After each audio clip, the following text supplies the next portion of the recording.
Hello and welcome to Nationwide. I'm Rhoda Anonam. We're broadcasting live on the network service of the Nigerian Television Authority from our studios here in Abuja.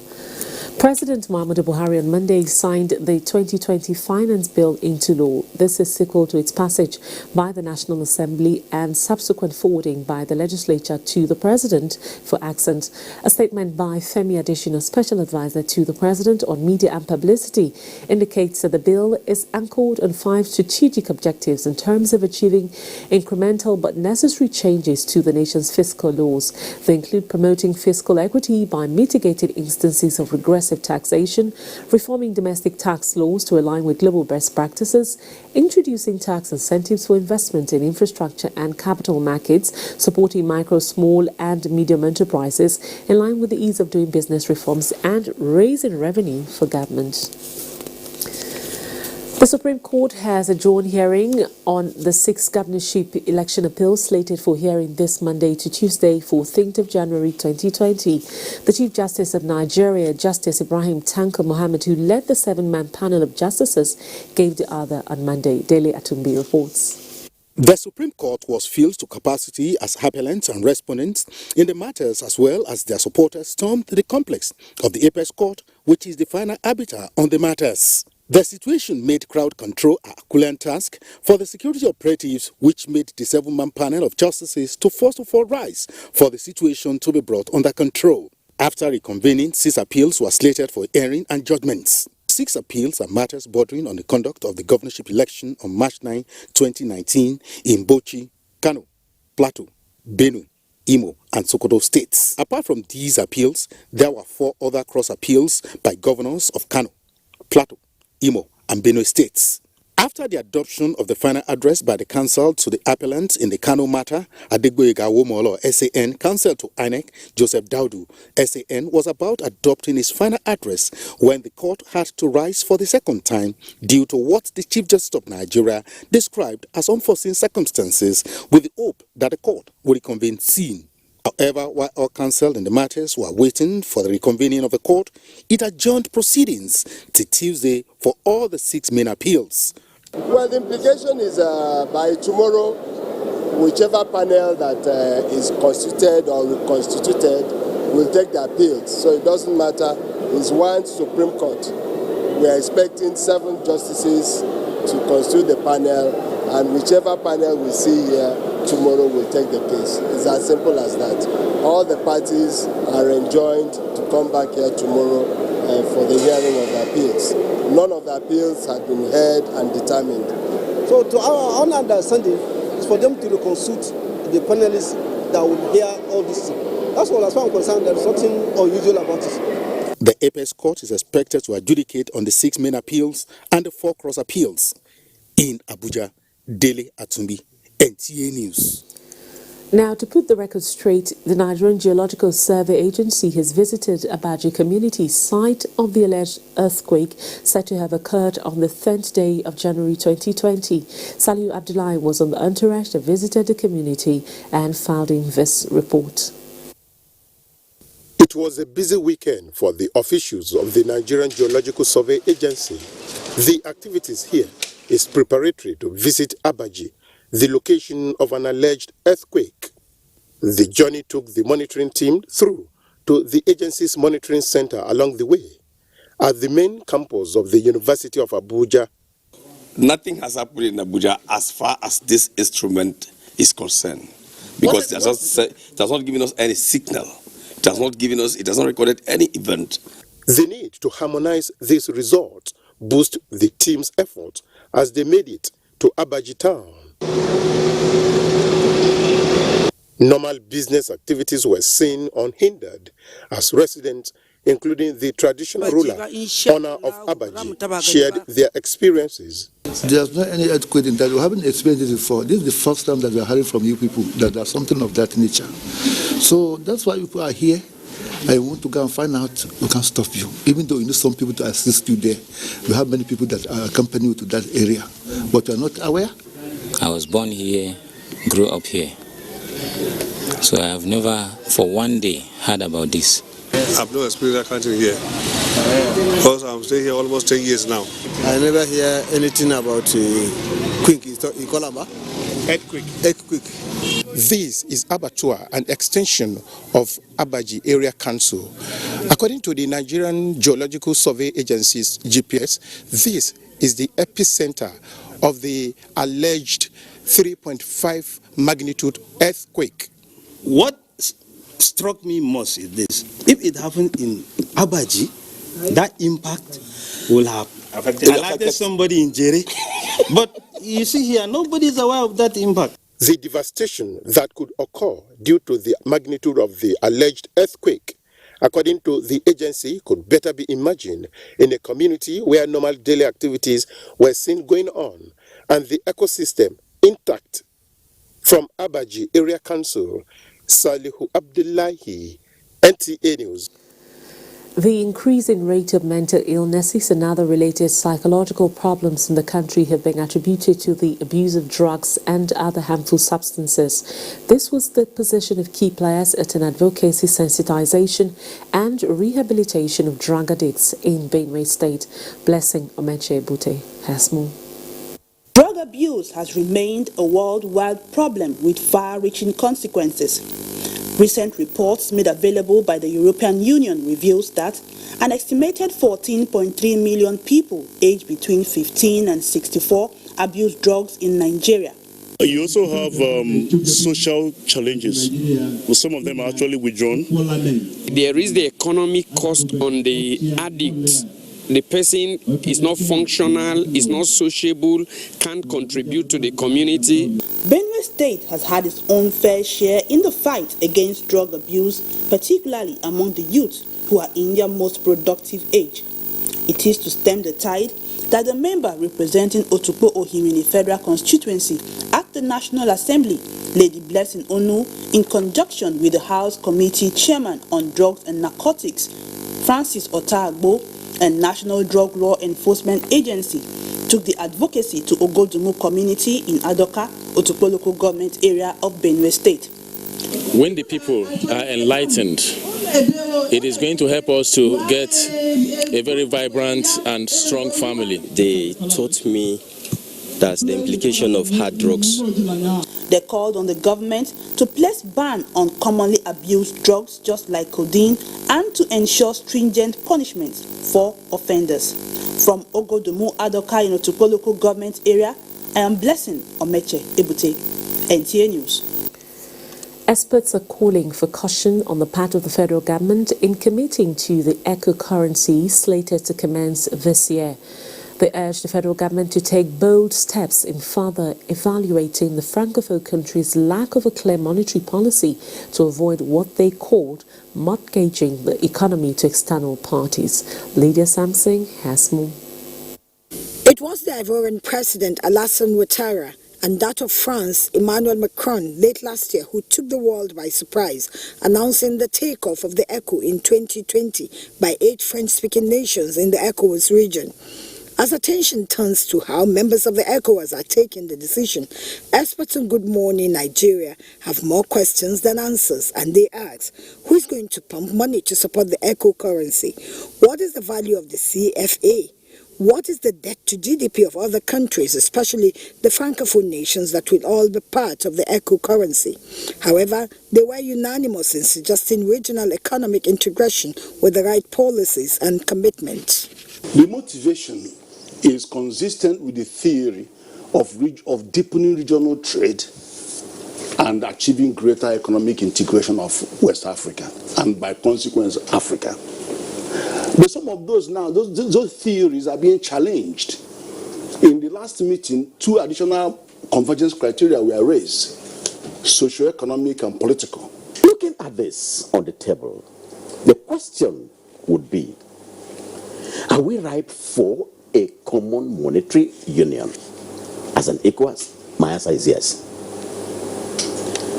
Are there hiccups on the road? The answer is also yes. Are there things that every country must look at, circumvent, to ensure that we get to a common destination? The answer also is yes. For Muda Yusuf, the eco currency shouldn't be the major issue for now, but tackling non-tariff barriers for the ease of doing business. If you talk to those in business today, there are still a whole lot of challenges with the free trade area. And that is why when we look at all this discussion around the ECO, I think we need to also review our priorities when we come to integration issues. The guest advised government to prioritize fixing the nation's economy before considering an engagement that may not augur well for the economy, and decried a situation where nations with little or no infrastructural development just ride on the back of Nigeria to boost their economy. In Abuja, Lydia Sampson, NTA News. You're watching Nationwide. We'll join our Lagos Network Center now, where we have Michael Olale for more reports. Hello, Michael. Hello, Rhoda. Thanks for joining us and welcome to Lagos. We start with promoting local contents in the maritime sector.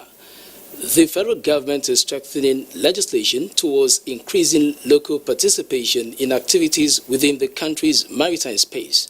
The latest is entrenching the cabotage law that will ensure that vessels operating within the country's territorial waters are built, owned, manned by Nigerians and registered in the country. A survey conducted by the National Maritime Authority in 2004 revealed that only 11 out of 25 coastal vessels that operated in the oil and gas free zones were owned by Nigerians. In the same period, out of the 266 tankers that engaged in coastal trading in Apapa, only 44 tankers, which represent 16.5%, were owned by Nigerians. This foreign dominance in the maritime sector is what the Cabotage Act seeks to address. Solving the inherent challenges in the wake of its implementation necessitated the 5-year strategic plan, which will unfold in stages, culminating in withdrawal of cabotage waiver to foreign vessels. Experts believe that within the 5-year period of grace, starting from next year, Nigerians shall have had enough capacity to build more indigenous vessels. The other thing that is important under the cabotage regime is the cabotage vessel financing fund. A dedicated fund is contributory in nature to support local people build capacity in coastal trade, especially in the acquisition of vessels. So we have continuously engaged with the Ministry of Transportation. I'm pleased to inform you that Mr. President had approved that the process towards disbursement of CVFF should commence immediately. The old essence of the policy, which is already yielding results, as evident in the records, is to encourage foreign direct investment in Nigeria and make the citizens ride their luck in the lucrative maritime space. Let's talk a bit of cybersecurity. Raising grassroots awareness on cybersecurity and protecting internet users from becoming victims of cyber robbery was the focal point of topics analyzed at a session by Tech Geeks in Lagos. Joy Ken Abakboya reports. The daily routine of many people revolves around the use of the internet, which has become an essential tool for most interactions and transactions. However, the internet has its vulnerable sides that border on a threat of varying degrees. We need to put appropriate measure in place in order to find a lasting solution that will forestall the endemic of cyber crimes. For Nigeria to curb cybercrime and security challenges, key players called on government at all levels to commence the process of flexible identification of citizens through data harmonization, deliberate training of more Nigerian youths on how to harness the legitimate gains should be prioritized. It is when hacking is done for a negative intention that it becomes unethical. If you have the national identity card, all this cybercrime by youth will be minimized. Discussants were also of the opinion that existing bills such as Electronic Transaction Bill and National Critical and Infrastructure Bill for the protection of digital assets in order to ensure stability in Nigeria are enforced. Not just target IT, we should target every other, space, maybe accounting, maybe legal, because security is holistic. The human being really tends to be the focus. The human being is the weakness, and the human being is the solution. At the end of the forum, it was suggested that organizations, institutions, and companies should be more proactive in protecting internet users from hackers. In Lagos, Joyken Abakbuya, NTA News. And to environmental matter, improper management and disposal of waste is leading to environmental problems like flooding, air and water pollution, which has direct or indirect effects on health of the populace. This is why many groups are campaigning for better ways of handling waste. Hingino John Adams tells us how children are being brought into such campaigns. These children are being prepared to face the future. A future threatened by environmental degradation as a result of various human activities, one of which is improper waste disposal. Catch them young is key here, as they are being taught how to manage and transform waste to wealth. Monsura and Surura Shobulo are advocating friendly behavior towards the environment in order to avoid environmental calamities being predicted by experts if people don't change their attitude towards the environment. The children, after eating their biscuits, where do they keep it? Oh, we need to let them know that once you don't have to litter the environment, you need to keep it. Most people are not actually conscious of the effect of their behavior towards the environment. So if you have etiquette, you are rich. Ultimately, to encourage Nigerians and hopefully the young ones to take advantage of the environment, to turn it over. In the decades ago, waste is known as unused, on something that is not useful, you get. So, but recently, we find ways to be useful. A clean environment leads to a healthy life, and as such, everyone must be involved in protecting the environment. In Lagos, Hingino John Adams, NTA News. That is it from here. The news continues with Rhoda in Abuja shortly after the break. Please stay tuned. You're welcome back, and in case you've just joined us, you're watching Nationwide live on the network service of the NTA. Now, troops of Operation Hardin Daji have neutralized no fewer than 100 repentant bandits, including 6 of their key commanders in Anka, Maru and Jibia local government areas of Zamfara. A statement from the Acting Force Information Officer of Operations, Captain Abayomi Orisan, says this followed a kinetic operation embarked upon by the troops as a result of the recent upsurge in the activities of the bandits who have refused to embrace the peace initiatives of Zamfara State government. The statement says the operation took place in affected areas from the 16th of December 2019 to 9th of January 2020, during which 10 persons were held captive. Who were held captive by the bandits were also rescued. Meanwhile, the troops of Operation Hardin Daji, in collaboration with the Defense Forces of Niger Republic, have apprehended a suspected high-profile run gunner who is allegedly responsible for the inflow of arms and ammunition to the region. The statement says the onslaught against the unrepentant bandits will continue until banditry is completely crushed and lasting peace restored to Zamfara, Katsina, Kebbi, and Sokoto states. The Borno State Governor, Babagana Umaru Zulum, passed the night at the IDPs camp in Maiduguri, the state capital, where he distributed blankets and other warm clothing materials to 1,675 persons to cushion the effects of the cold Harmattan. Maimuna Garba reports. Baba Gana Umara's night visit was to identify with the IDPs in the Harmattan season with a view to giving them a sense of belonging. The visit also afforded Governor Baba Gana the opportunity to interact with them to get first-hand information on their conditions. 1,675 households received blankets, clothing materials, and mats with assurance that government will rebuild their communities with a view to resettle and empower them to enable them return to normal life. The governor equally highlighted efforts of the federal government and the military to end the insurgency and tasked them to always identify and report suspicious persons, movement, and activities to the security operatives.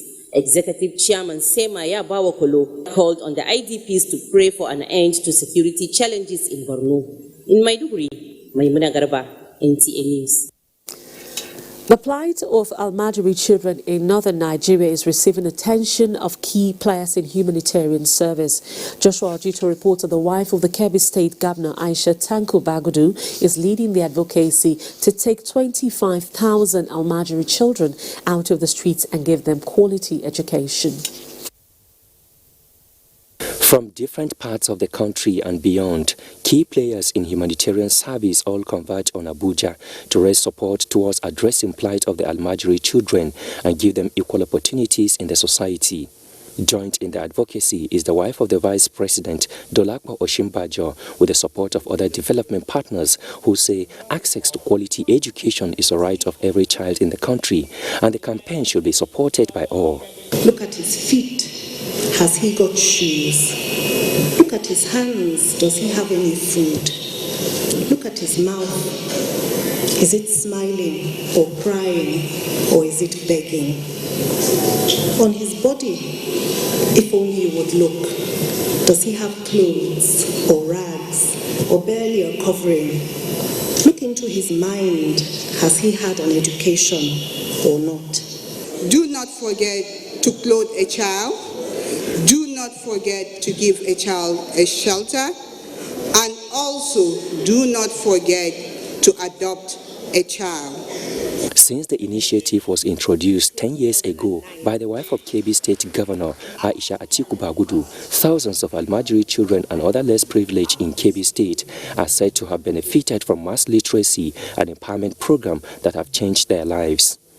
In Abuja, Joshua Ojito, NTA News.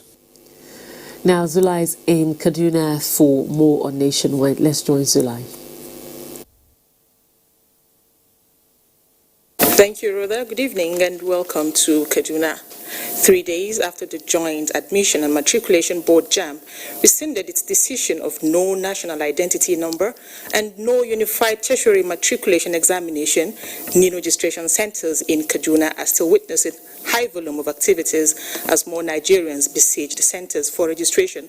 Major Adamu has the situation report. Despite the policy reversal by the Joint Admission and Matriculation Board that initially made new registration as a compulsory requirement for all candidates writing this year's UMTA examination, the rush hour scenario that characterized this non-office last week has been upheld even up to this moment, as more and more Nigerians troop out to be registered as a bona fide patriotic Nigerians. This patriotic quest, however, comes with an expense of inconvenience due to large turnout of prospective registries struggling for their biometric capture. These include aspiring UTME candidates who are unaware of the latest policy suspension by JAMB, those fully aware but resolved to complete the project, parents and guardians out to collect their children's name slips, and other concerned Nigerians like this man determined to fulfill all righteousness for fatherland. Men and data capturing equipment of the National Identity Management Commission are actively engaged in all the centers visited, with personnel handy to manage the crowd in the face of inadequacy of such equipment because of the large turnout, a development that prompts complaints such as these. It's not that easy. This morning you are just sitting down. Hi. The situation here is not pleasing. Conscious of its obligation and the enormity of its mandate to Nigerians, the Commission assures the public of broad-based arrangements to meet their expectations. The centers are well-to-do and ready to do this registration. Presently, we have 73 centers in the state, and all these centers are active. Observers are of the view that centralizing the compilation of such biometric data of Nigerians for inter-institutional usages is a good development long overdue. In Kaduna, Maijama Adamu, NTA News. And on safety matters, the Nigerian Air Force says it has intensified the application of modern safety methods in all its air and ground operations to avert incidences that might emanate from biological and chemical hazards. Suleiman Abdullahi Gachkum reports that this was made known at the graduation of air safety officers by the Nigerian Air Force Institute of Safety, Kaduna. For 5 weeks, Flying Officer Obon Abasi Ofiokete, an air regiment officer trained on occupational health and safety management, alongside colleagues from Air Police, pilots, medical and finance corps of the Nigerian Air Force. The training exposed the 17 graduates to the science and practice of anticipation, recognition, evaluation and safety in workplace. When safety is at high extent, security will be at its peak. The Nigerian Air Force says is designed to make the air environment more responsive and risk-free. This content of the models you have been exposed to, you are now in position to maintain balance regarding the conflicts between allocation of resources to production and safety prevention ideals at your various units and specialities. Safety should become our shared responsibility to ensure that fellow workers can go home safely and healthy. Safety in air operations, NAF says, will remain its watchword. In Kaduna, I am Suleiman Abdullahi Gachkum, NTA News. And from Kano, more than 5,000 patients in rural communities of Kano State have benefited from the free medical services provided by the Aminu Kano Teaching Hospital. Muhammad Rabiu Ali reports. Some selected communities in Dawakin Kudu and Warawa local government areas were lucky to enjoy free medical services under the medical outreach organized by the Aminu Kano Teaching Hospital in its bid to contribute towards a healthy society. Beneficiaries diagnosed with different ailments received drugs and other medications free. Elderly suffering from sight-related problems, high blood pressure, diabetes were not left out. Apart from these categories of patients, pregnant and nursing mothers came in numbers to take advantage of the medical outreach. I was at home when I was called for this surgery. I really appreciate it. The medical outreach was meant to attend to rural populace who cannot afford medical expenses or travel far distance for medication. About 70 patients were operated, and we are still operating for eye, cataract, and so on. Immediately you remove the dressing, the person will see now that he's seen, for many years probably that he has never seen. After providing all the basic needs, the next thing is having a good healthcare system. So that is why we embark on this mobilization and outreach to ensure that our pregnant women, they have an environment that they can have a safe delivery. While the beneficiaries are happy with the gesture, officials at Aminu Kano Teaching Hospital remain fulfilled for putting smiles on the faces of the indigent. Muhammad Rabiu Ali, NTA News. And that's our bit from here. It's back to Rhoda in Abuja for more on Nationwide. Zule, thank you very much. Now, the Kano State government is evolving additional strategies to ensure successful implementation of its free and compulsory education program. Governor Abdullahi Umar Ganduje disclosed this while distributing instructional materials to primary schools across the 44 local government areas of the state. Abdullahi Mustafa has details. The instructional materials, including exercise and textbooks, school registers and other essential needs, are procured to promote enrollment and retention of pupils in public primary schools across Kano State. This is part of measures to ensure that not only abolition fees and levies, pupils are given learning materials free of charge. Also, to promote effective service delivery, 200 teachers were identified in various parts of the state who distinguished themselves through punctuality and commitment to duty. Each of them was presented a check of 100,000 naira as an appreciation and moral booster. More measures Governor Ganduje assured will be put in place to ensure that no child is out of school in Kano. We have taken data on the physical outlook of our schools. The schools that require renovation, rehabilitation, and the schools where we need additional classrooms. Chairman, Kano State Universal Basic Education Board, Dalami Hayo, informed the governor that a strong monitoring team has been appointed to enhance performance. In Kano, Abdullahi Mustafa, NTA News. Now let's join Obey, who is in Benin, for more on Nationwide.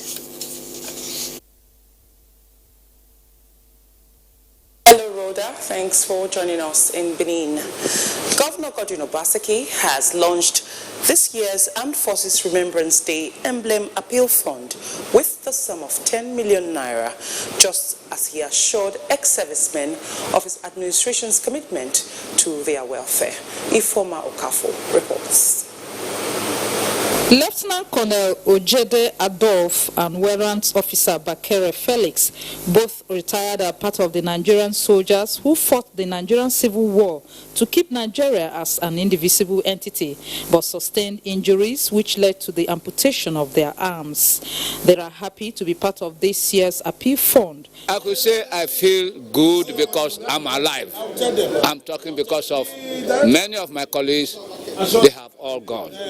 Then that is why I have to thank God in 100%. My take to government is that they should continue to help us as we are disabled. Governor Obaseki described their sacrifices to the nation as worthy of note. The governor, who announced a donation of a Hilux van to the legionnaires, urged well-meaning individuals to contribute to the well-being of the veterans who are still alive and the families of the departed. It will also help to stimulate the consciousness and desire, particularly of the younger generation, to be able to put their lives on the line in service of our great country when they are required.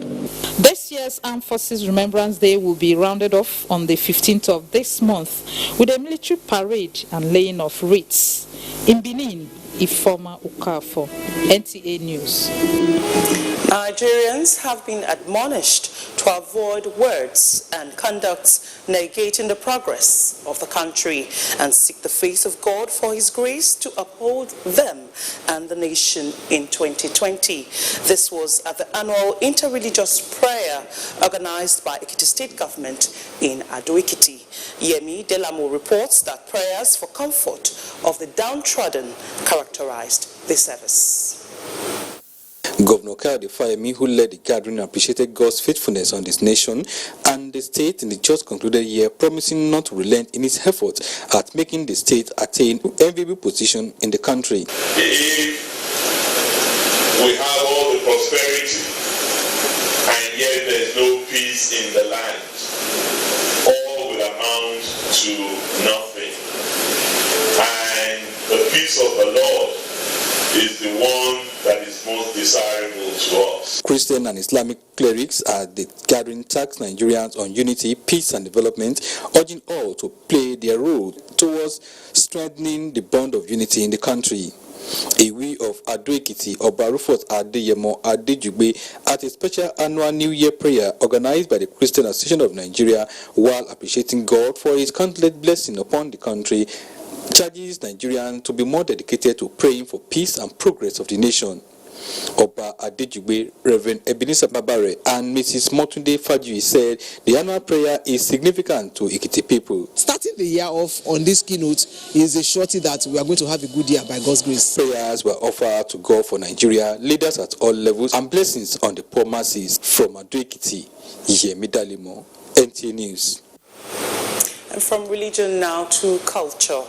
The people of Igara in Akoko Edo in Edo State are trying to reawaken the value of their cultural attire known as Itivie. They are advocating a national acceptance of the attire through the Itowoje Festival.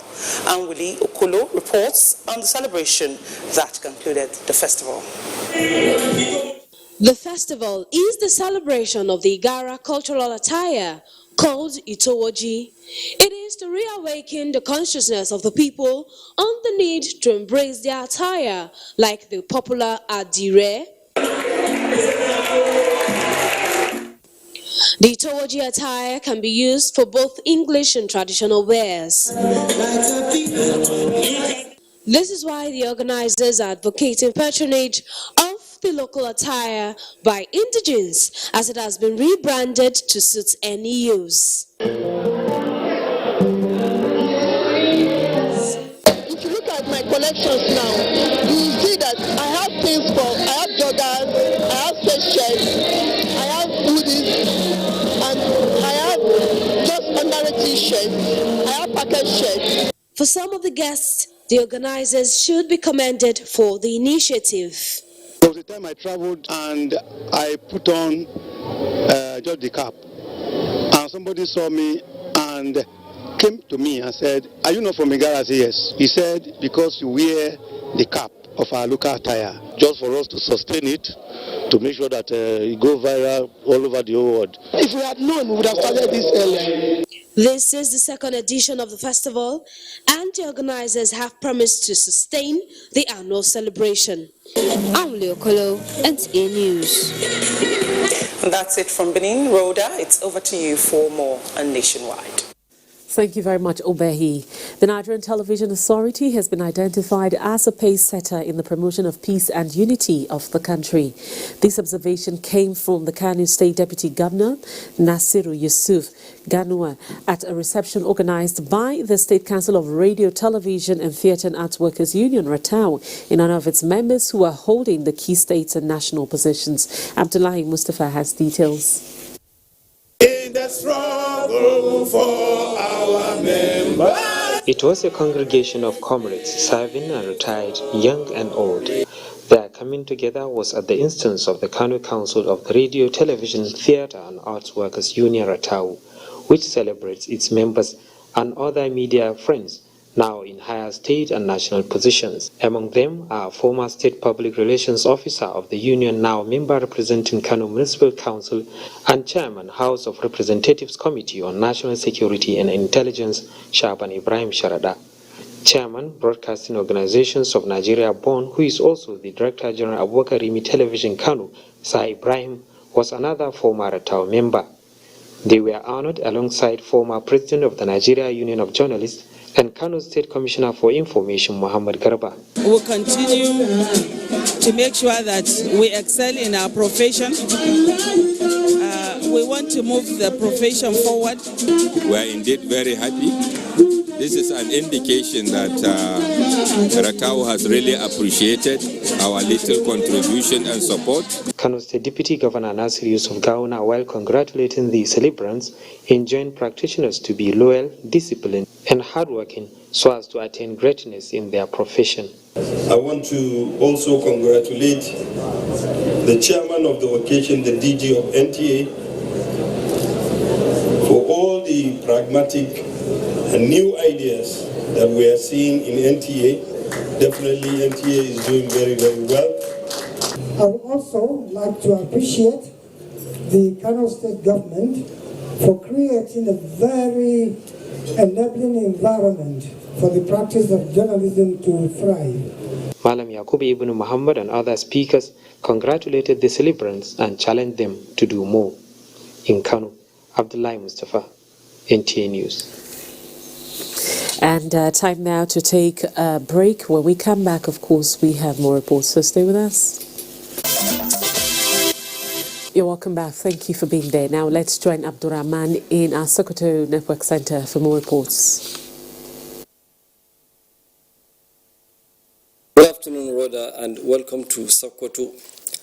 Wife of Sokoto State Governor Maria Amin Waziri Tambol has inaugurated a forum that will work towards ending increasing cases of gender-based violence in the state. Shio Muhammad Dati reports that at the inauguration of the forum, the need for everyone to support the initiative was stressed. Nigeria is one of the countries where cases of gender-based violence are underreported due to religious or cultural inhibitions. Statistics from Demographic Health System in 2018 indicates that 8.6% of women in Sokoto State between the ages of 15 to 49 years have experienced physical violence since the age of 15. After a series of sensitization campaigns on gender-based violence across Sokoto State, Maritime Development Initiative is inaugurating a gender-based violence forum that will work in collaboration with other agencies to monitor and report such cases to the appropriate authorities. Members of the forum, drawn from traditional and religious institutions, media, civil societies, security agencies, and human rights commission, among others. It will serve as a watchdog to those that believe they can harass and molest and maltreat their wives or even female wards or children. We work everywhere to ensure that zero rape, zero violation of human rights, younger adolescents, and every other body. Various stakeholders who spoke at the occasion assured their readiness to contribute to the success of the initiative in its efforts to curb the increasing cases of gender-based violence, especially rape and wife battering. In Sokoto, Show Muhammad Detti, NTA News. One of the duties of the citizens is to respect and handle with care the country's legal tender and to find out whether Nigerians are doing as required. Musa Abubakar went round Sokoto metropolis and now reports. This customer tells us how his mutilated 50 naira note was rejected. Situations like this happen because of the unfit nature of naira notes in circulation. Most of the unfit naira notes appear to be mutilated because of the nonchalant way some people handle them. You know, Nigerian currency is a very fragile something, which we have to handle with care. So when you get the currency, it is advisable for you to put those currency inside your purse or your wallet so that the thing will not get torn. Recirculation of unfit naira notes by money deposit banks does not, however, help. Rejection of these notes at the point of transactions tend to have consequences on both the buyer and seller.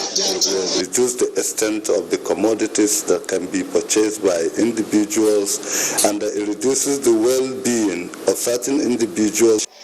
Under the CBN Act 2007, the abuse of naira note is set to attract a fine of 50,000 naira or 6 months imprisonment or both. It costs to print currencies. Certain currencies are not even printed in this country. They are printed somewhere, and money must be paid for the printing as well as the importation of the same currency. The naira is the symbol of national pride and nationhood, hence the need to handle it with care. In Sokoto, I am Musa Abubakar, NTA News.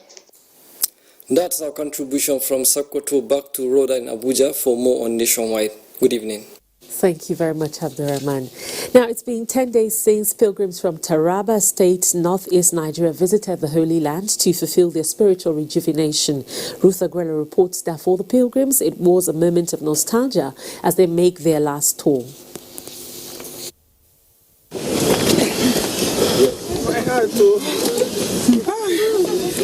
Typical on a journey like this, they have walked, toiled, and even become one big family in the past few days. To crown the tour, Cana in Galilee was the first site on the checklist, a place where Jesus performed his first miracle at a wedding when he turned water into wine, as written in the Holy Book. This church was built 140 years ago over the original structures to commemorate the event and to preserve the remains. As the place of the first miracle, they said, people usually don't leave without making a wish from God. Mount Tabor was next, said to be the highest mountain in South Galilee, where this church is standing tall, about 2,000 feet below sea level, built in 1924 to commemorate the transfiguration of Jesus Christ after his resurrection. For the pilgrims, it was time to seek the divine face of God. It is good that we are here. With a feeling of nostalgia, the pilgrims took time to reminisce as they bid the holy city farewell. It has been so wonderful from the beginning up to this moment where we have followed the path of the Christ. It has really built my faith. This is my first time of coming to Jerusalem. My life going home, I know Jesus has helped me. I have read, I have seen, and I have taught. It increased my faith. if I go back home, I will be a complete church person in my life. We say that it is a journey into the Holy Land, but it is also a journey into yourselves as pilgrims. It's something that strengthens you.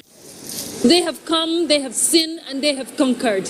And yes, they will meet all the places Jesus once touched, once walked, but for them, it is a life-changing experience that will linger on for a very long time. From Nazareth, Ruth Aguela, NTA News. Now let's join Olumide Oguntola for Sports Update.